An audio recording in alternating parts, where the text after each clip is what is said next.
अस्सलाम वालेकुम everyone. I really hope so आप सब ठीक ठाक होंगे and my message, not the message but obviously this meeting finds you in the best of your health and for sure your studies. So we are going to conduct a MDCAT reconduct workshop that is basically for Dow University of Health Sciences and for sure Sizambu. हम लोगों ने सिजाम्बू के ऊपर बहुत research की। Dow university of health sciences का जो paper हुआ उस पे की हम लोगों ने बुकलेट्स बनाई, बंडल्स बनाए, सब कुछ किया, स्टूडेंट्स को एकोमोडेट किया। उसके बाद आप लोगों को गाइडलाइंस दी। We motivated you guys toward this MDCAT thing and अल्हम्दुलिल्लाह अल्हम्दुलिल्लाह वी गॉट ब्रिलियंट रिजल्ट्स। इस वक्त आप लोगों की मीटिंग के अंदर भी ऐसे बच्चे मौजूद हैं जिनके एमडी कैट सिजाम्बू के अंदर 188 187 मार्क्स आए हुए थे और उनका जो है वो रिकंडक्ट हो रहा है। और कुछ ऐसे थे जिनकी कीज में बहुत ज़्यादा इश्यूज थे लेकिन उनके मार्क्स दे वर ब्रिलियंट। ठीक है, यहाँ पे आपके पास इस वक्त हमारी इस वर्कशॉप के अंदर आप लोग जो सुनने वाले हैं जिन स्टूडेंट्स को, वो बेसिकली हमारे वो बच्चे हैं जिनके 194 192, एक वो भी हैं जिनके 197 आउट ऑफ 200 आए हुए हैं यूएचएस के अंदर। सो मैं खुद और वो सब भी आप लोगों को आज इस एमडी कैट की वर्कशॉप के अंदर गाइडलाइंस देंगे that how you are going to do your reconduct. ठीक है, रिकंडक्ट में बेसिकली क्या क्या चीज़ें हैं जो आप लोगों को पकड़ना, आप लोगों को उनको अपने पास एनलिस्ट करना, वो बहुत इंपॉर्टेंट है। ठीक है, उनमें क्या क्या ऐसे ऐसे फैक्टर्स हैं जो कि आप लोग अगर उनको फॉलो अप नहीं करते या उनको अपने आप अपने दिमाग में नहीं विजुअलाइज करते तो then maybe you are cooked. ठीक है, सो अब जो आपका रिकंडक्ट हो रहा है उसकी कुछ पॉलिसीज यूं बनी हैं कि फॉर इंस्टेंस अगर आप लोग ये तो सबर कर रहे हैं कि आपका पिछला रिजल्ट जो है वो कैंसिल हो चुका है, तो ऐसा कुछ नहीं है। It is your own choice कि अगर आप पिछला यूज करना चाह रहे हो या ये वाला रखना चाह रहे हो या क्या करना है। ठीक है, तो ये तो बहुत नॉर्मल सी एक ऐसी फॉर्मेलिटीज हैं जो कि शायद आप लोगों को सही से पता हो। ठीक है, लेकिन यहाँ पे कंफ्यूजन इस चीज़ की आ रही है कि आप लोगों को समझ नहीं आ रहा कि हम लोग अपनी बेसिकली प्रिपरेशन कैसे करें। और अगर मैं ज़रा सा यहाँ पे फोकस होके बोलूँ, प्रिपरेशन कैसे करने का मुराद ये नहीं है कि आप लोगों को कुछ भी नहीं आ रहा। आप लोग एक जगह पे, मेरा ख्याल है कि इस पूरे प्रोसीजर को जो ये रिकंडक्ट का था इसको 3 से 4 हफ्ते लग गए थे। और इसके अंदर you guys were not sure that what is basically going to happen. So the thing that is going to happen now is कि we are going to tell you that how you should prepare for your MD CAT reconduct, जो कि आप लोगों का सिज़ैम्बू का होगा और Dow university of health sciences होना है। और उसके बाद आपके पोस्ट एमडी कैट इवेंट्स क्या होंगे और इसके बाद इंशाल्लाह मैं ज़रा सा टच दूंगा नई नई अपॉर्चुनिटीज़ को। सो बिस्मिल्लाह रहमान रहीम। अब ये अपनी जो हमारी वर्कशॉप है मैं इसको स्टार्ट करता हूँ। यहाँ पे मैं अपनी एक हेनोवेट की तरफ से I welcome you all in this workshop. It is a dedicated platform जो कि हम एडवांस टेक्निक्स का इस्तेमाल करके एजुकेशनल सपोर्ट, गाइडेंस, आप लोगों की एक कॉम्पिटिटिव एग्जाम्स के अंदर सक्सेस और आप लोगों की रहनुमाई के लिए हम लोग बेसिकली यहाँ पे मौजूद हैं। ठीक है, ये हम लोगों ने M D cat, IMAT, USAT, TOLC और बहुत सारे इंटरनेशनल टेस्ट के भी बच्चों को गाइडलाइंस दी। हमारे पास आई मैट के भी बहुत स्टूडेंट्स थे। IMAT Italy medical aptitude test था, उसके अलावा यॉस के, टॉल के एंड सो ऑन। ठीक है, I will stick up to M D CAT and we are like literally committed to empower you all through this technology जो कि आप लोगों को बहुत ज़्यादा हेल्प कर सकती है फॉर योर स्टडीज़। ठीक है, हम लोगों की बेसिकली टीम्स हैं जिन्होंने बच्चों को गाइडलाइंस दी। मैंने खुद बच्चों को खुद बताया। आप लोगों ने देखा होगा हमारे जो गाइडलाइंस ग्रुप्स हैं उनके अंदर मैं खुद आता हूँ, मैं आप लोगों को खुद बता रहा होता हूँ अपने एक्सपीरियंस के साथ कि कैसे कैसे करना है। अब तो अल्हम्दुलिल्लाह हम लोगों के पास बहुत सारे गाइडलाइंस के ग्रुप्स हैं और बहुत सारी चीज़ें हैं जो एक साथ चल रही हैं। ठीक है, इसी तरह इस वर्कशॉप के अंदर हम लोग इस चीज़ को हाईलाइट करेंगे कि ये जो एक आप लोगों के ऊपर टेंशन बनी हुई है ना रिकंडक्ट की, ये ना रहे। ठीक है, ये हमारी एक चीज होगी कि आप लोगों के सर से ना ये टेंशन हटानी है और आप लोगों को बताना है कि basically how you gonna do it. ठीक है, इसमें इन डेप्थ एक्सप्लोरेशन होनी है कि क्रिटिकल एग्जाम अगर मुश्किल आ जाता है, फॉर इंस्टेंस एग्जाम अगर मुश्किल आ जाता है, तो उसके लिए क्या स्टडी टेक्निक्स आप लोगों को अपनानी चाहिए कि दोनों साइड पर आप लोग सेफ हैं। ठीक है, और इसके अलावा यहाँ पे हम मॉक पेपर भी एक जो है वो अनाउंस करेंगे। इसके अलावा बुकलेट्स का भी हम आपको बताएंगे और अपने अपने जो हमारे डिजिटल बंडल्स हैं उनके बारे में भी इन ब्रीफ मैं आपको गाइड करूंगा। ठीक है, सो अभी से ऑनवर्ड्स जो स्लाइड्स आने वाली हैं उनको आपने गौर से सुनना है और each one of them is a very important thing for your coming MD CAT and उसके बाद आने वाली जो आपकी जो एक पोस्ट एमडी कैट जो आपकी इवेंट्स होंगे जिसमें आपकी रजिस्ट्रेशन और वो सारी चीजें हैं वो भी इसमें गाइड की जाएंगी। ठीक है, तो I am moving towards the next जो हमारी एक स्लाइड है उसके ऊपर। तो सबसे पहले यहाँ पे तो अगर मैं ज़रा सा आप लोगों को ना लिख कर भी एक्सप्लेन करूँगा, तो काइंडली इसको आपने गौर से सुनना है और देखना भी है।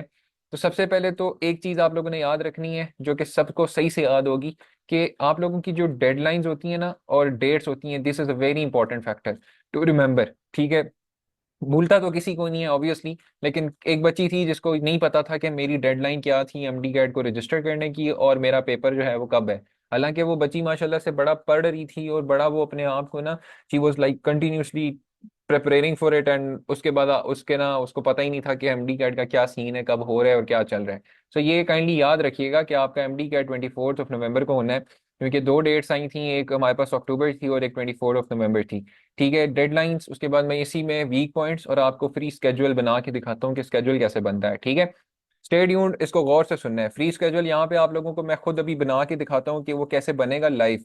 ठीक है, सो सबसे पहले तो डेडलाइंस आपने सेट करनी है। आपके पास वीक्स है, ठीक है। अब यहाँ पे आज का डेट है 11 मेरा ख्याल है नवंबर है। ठीक है, इफ मैं 11 नवंबर है I guess so, just give me a minute, so sorry, 13th of November है आई गेस। कोई डेट अगर मैं गलत बता रहा हूँ तो काइंडली आप लोग हाथ रेस कर सकते हैं। So we have 13th of November, अगर हम इसी को कंसिडर करते हैं, this is 13th of November और हमारा पेपर होना है 24th of November को। ठीक है, सो हमारे पास जो बीच के दिन बचते हैं वो बचते हैं 10।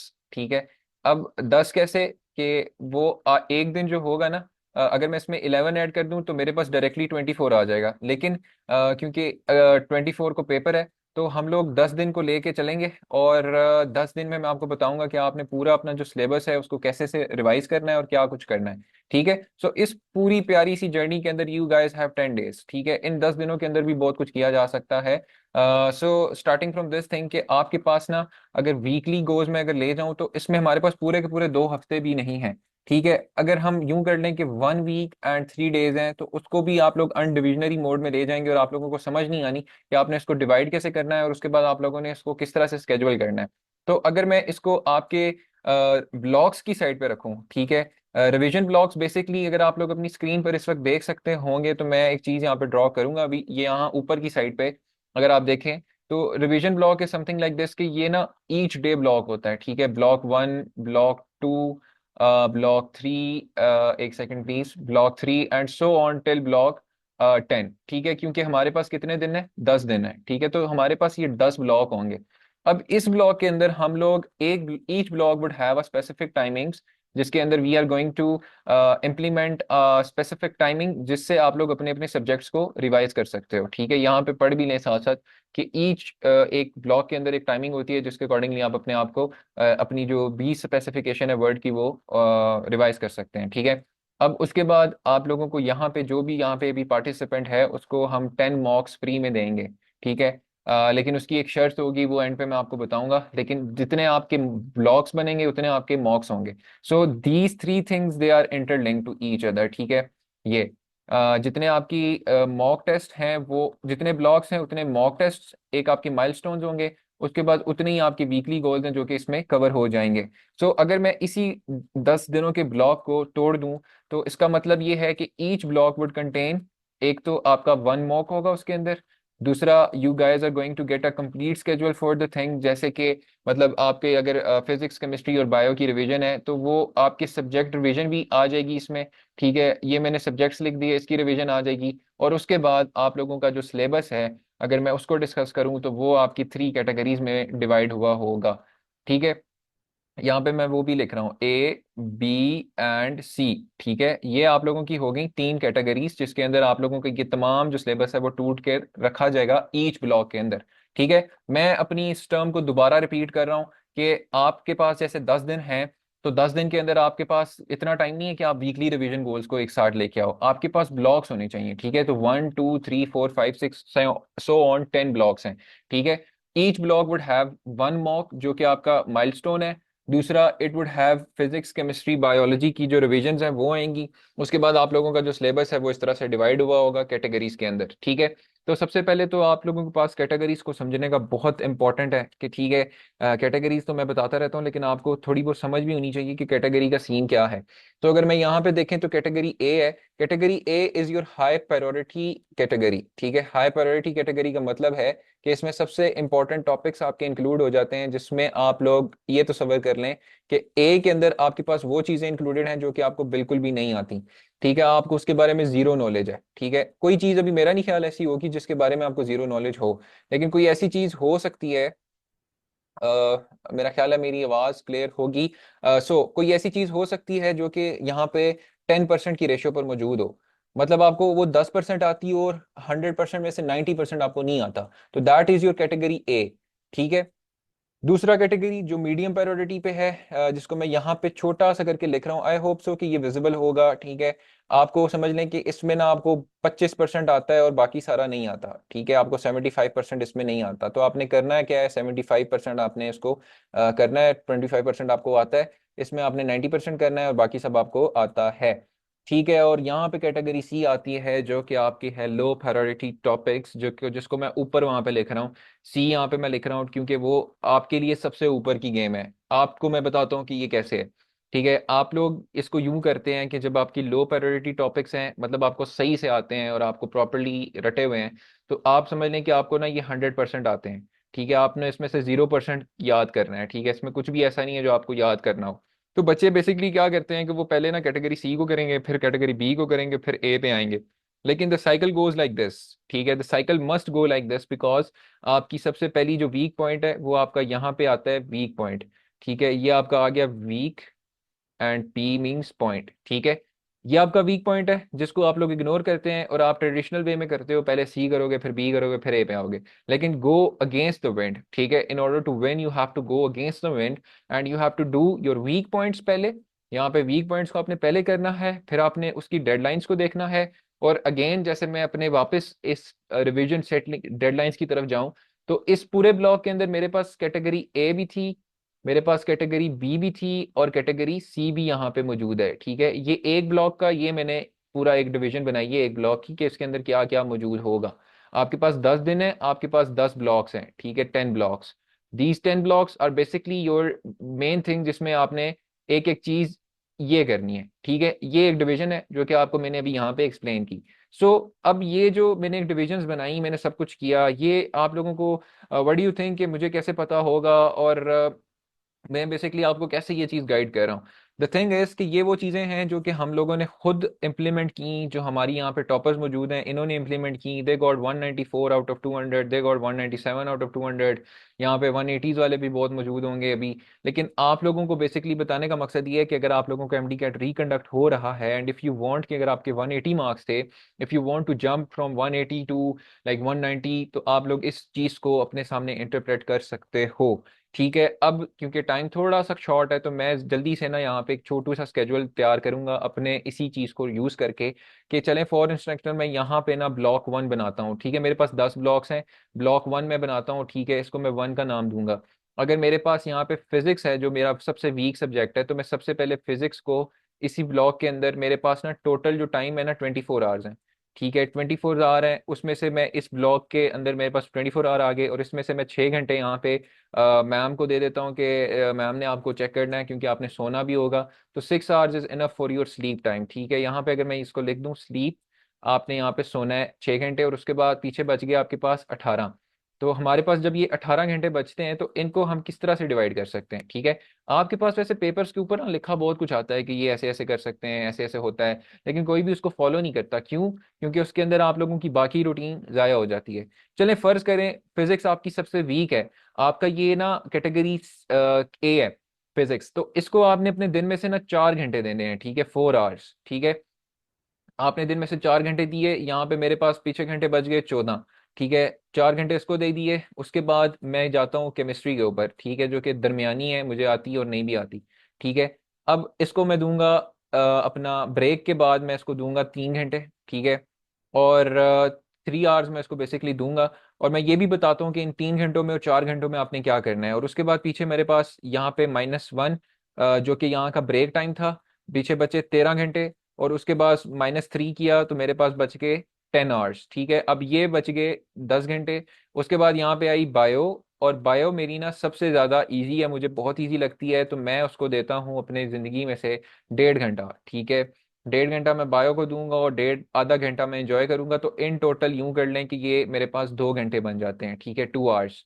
सो इन टोटल अभी मैं इसको टोटल करूंगा इस साइड के ऊपर, आपने यहाँ पे देखना है कि मैं इसका टोटल कैसे निकालता हूँ। अब ये जो टाइम फ्रेम है ये एक लीनियर टाइम फ्रेम है, जिसमें आप लोग बहुत अच्छी तरह पढ़ सकते हो। 4 + 3 आपके हो गए 7 + 2 9 आवर्स, ठीक है। दिस इज अ टाइम जो कि ह्यूमन नेचर और ह्यूमन बॉडी के लिए परफेक्ट है आप लोगों की पढ़ाई के लिए, ठीक है। अब ये टाइम यूटिलाइज करना आपके लिए बहुत इंपॉर्टेंट है। पीछे देखें आप, अगर इन इन 18 में से 9 घंटे और निकाल दें आप, तो पीछे आपके पास फिर भी अच्छा खासा टाइम है। आप समझ लें कि आपके पास 6 + 3 की एक डिवीजन होगी, जिसमें आप अगर चाहें 6 6 घंटे आप चिल कर सकते हैं, या आप 3 घंटे अपनी प्रैक्टिस कर सकते हैं, या आप चाहें तो आप 6 घंटे प्रैक्टिस करें और 3 घंटे चिल करें। इट डिपेंड्स अपॉन यू, ठीक है। लेकिन मैं अपनी डेडलाइंस के साथ स्टिक करूंगा, जो कि मेरे ये गोल्स हैं, ठीक है। मेरी ये ब्लॉग्स बने हुए हैं और मैं इसको इसको स्टिक करता हूँ, ठीक है। अगर इन 9 घंटों में आप लोग बेसिकली अपनी फिजिक्स के ऐसे टॉपिक्स जो कि आपको बिल्कुल भी नहीं आते, आपको बिल्कुल भी नहीं आते, आप 4 घंटे उनको लगा देते हैं, आप उसको प्रैक्टिस करते हैं जैसे हम आपको बताएंगे, you are good to go. I am telling you right now, ठीक है। आपको बड़े बड़े जो हैं ये सो कॉल्ड डॉक्टर्स बोलते हैं जी ऐसे करना है, ड्राइव है, ये है वो है, ऐसा कुछ भी नहीं है। आई एम टेलिंग यू, अभी आपको टॉपर खुद बताएंगी कि ये है क्या, असल गेम क्या है, ठीक है। हम उसकी तरफ भी बेसिकली मूव करेंगे, आपको मैं बताता हूँ कैसे। लेकिन ये चीज अभी के लिए आपके लिए इंपॉर्टेंट है, ये सबसे सबसे इंपॉर्टेंट स्लाइड ही है, ठीक है, सबसे मेन स्लाइड ही है। ये समझ आ गई तो you are good to go, ठीक है। अब ये जो डिवीजन बनी हुई थी, आपके पास 9 घंटे आ गए, इनको आपने यहाँ से ऐसे यूटिलाइज करना है। आपने मॉक टेस्ट इसमें अटेम्प्ट करने हैं, आपने इसमें बेसिकली अपना जो ये सिलेबस है category A B C, physics को मजीद कैटेगरी A B C में डिवाइड कर लें, केमिस्ट्री को भी, एंड सो ऑन, ठीक है। अब इन 9 घंटों को आप मजीद अगर बढ़ाना भी चाहते हो, अगर आपको समझ आती है, तो आप 11 से 12 पे जा सकते हो इजीली, क्योंकि आपके पास यहाँ पे टाइम फ्रेम बहुत पड़ा हुआ है, ठीक है। सो ये आपका छोटा सा एक स्केड्यूल बन गया। अब हम मूव करेंगे अपनी नेक्स्ट स्लाइड स्लाइड की तरफ। इसको मैंने रिमाइंड भी कर दिया है, ये मीटिंग रिकॉर्डेड है, एंड इंशाल्लाह ताला this will be updated on YouTube, and आप उसको वहां से भी रोक रोक के भी देख सकते हो और सुन भी सकते हो, और इन चीज़ों को आप स्क्रीनशॉट भी कर सकते हैं, ठीक है। सो अभी के लिए हमारे पास तो लिमिटेड टाइम है ना, तो इस वजह से हम चाह रहे हैं कि ये जल्दी जल्दी सारा कुछ कवर हो जाए। तो दिस वाज द केस। अब यहाँ पे मेन चीजें आती हैं, the main thing that is like coming up, कि आपके माइंड में होगा कि ये क्या है, सही है।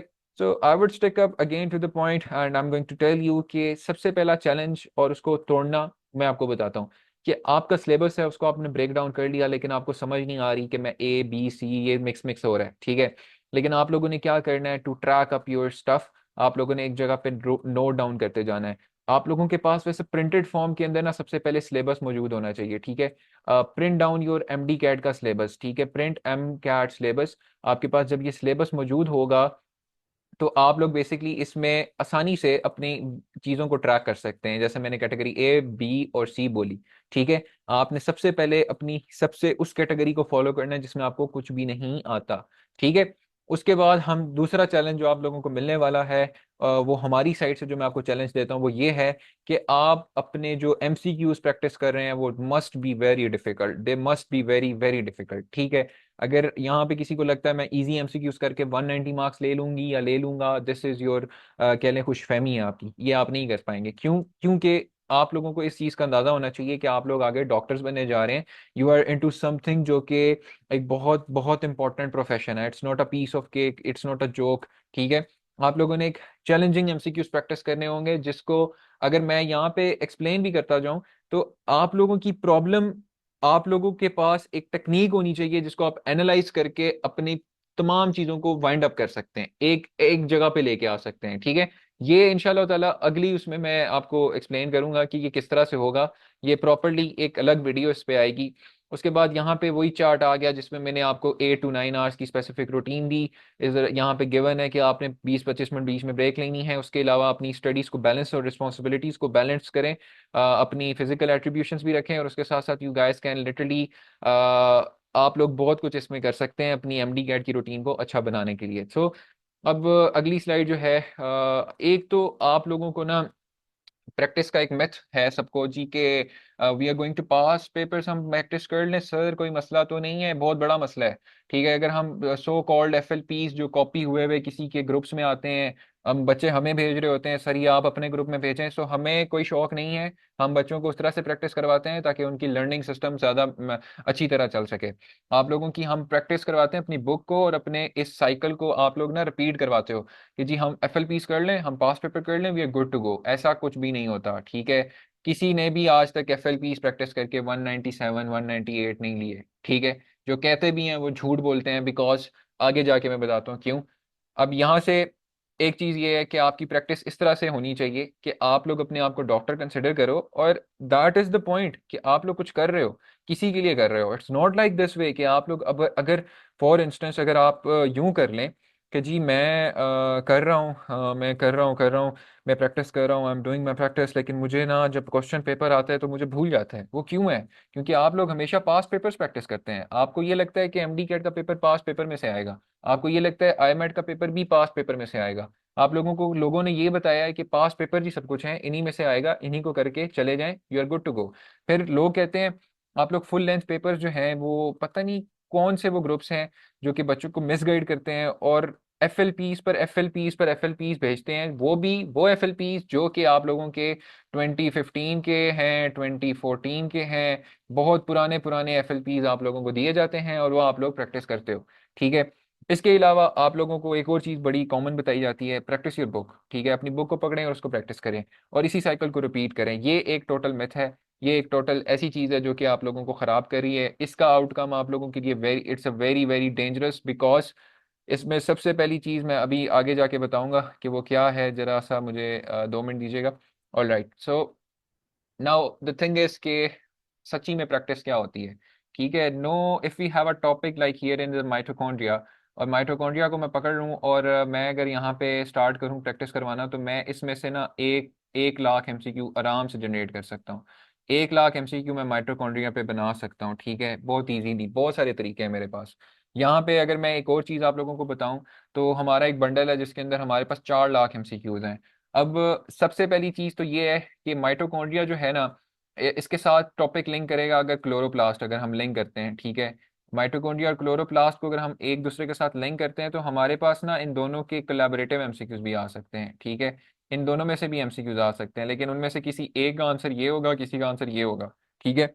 आपके पास जो प्रैक्टिस करने के लिए चीज होनी चाहिए वो ऐसे होनी चाहिए कि you should have a question जिसमें से आपके 3 से 4 कॉन्सेप्ट्स एक जगह पे मैकनाइज हो रहे हो, एक जगह पे इम्प्लीमेंट हो रहे हों, और उसके बाद जो आप लोगों का बेसिकली एक होता है, जैसे कि यहाँ पे एक चीज़ बहुत कॉमन है कि बच्चों को इस चीज़ की समझ नहीं आती कि हम लोग जो प्रैक्टिस है उसको किस तरह से करें।